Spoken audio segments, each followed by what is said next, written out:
Une délibération sur un sujet Attends, qui nous Philippe, là. est cher à tous, celui de la maîtrise de la langue française et le maintien des langues régionales, historiquement présentes Attends, sur notre territoire.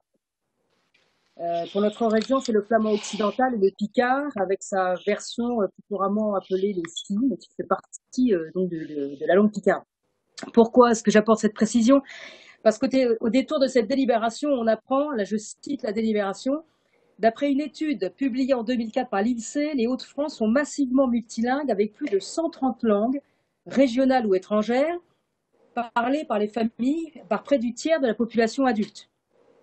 Et quand on regarde les chiffres des locuteurs flamands ou picards, il me semble qu'on est quand même très très loin du compte et très loin du tiers de la population. Donc ces chiffres de 130 langues régionales ou étrangères, donc ce qui nous laisse quand même 128 langues étrangères, c'est quand même assez impressionnant.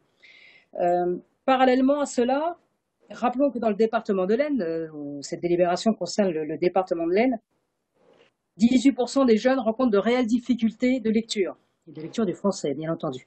C'est 6 points de plus que la moyenne nationale. Je salue d'ailleurs le volontarisme du préfet de l'Aisne en la matière, voilà, dans sa lutte contre l'illettrisme, et c'est une volonté très forte, avec beaucoup d'acteurs locaux.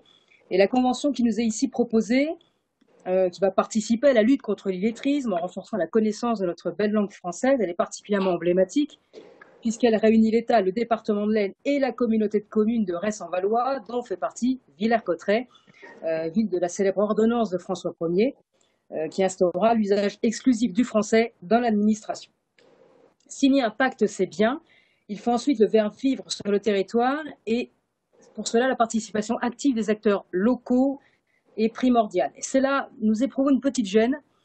L'appel à projet est excellent, mais lorsqu'on va regarder sur le site du ministère les 6 partenaires retenus, on s'aperçoit qu'à côté de partenaires excellents comme la bibliothèque départementale de l'Aisne, l'espace de vie et d'animation de Villers-Cotterêts, une troupe de théâtre amateur, etc.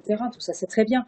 Mais on trouve une association lannoise dont le but est de favoriser les échanges multiculturels et inclure des actions destinées uniquement au public migrant, évidemment sous ce terme très générique, on ne fait jamais la différence entre les immigrés légaux et les clandestins. Donc nous estimons bien évidemment que c'est déplorable de toujours glisser ce genre de choses dans des projets dont le territoire a besoin. C'est une forme de détournement. Donc ça va justifier une Deux minutes, abstention madame. que nous regrettons. Je vous remercie, c'est fini.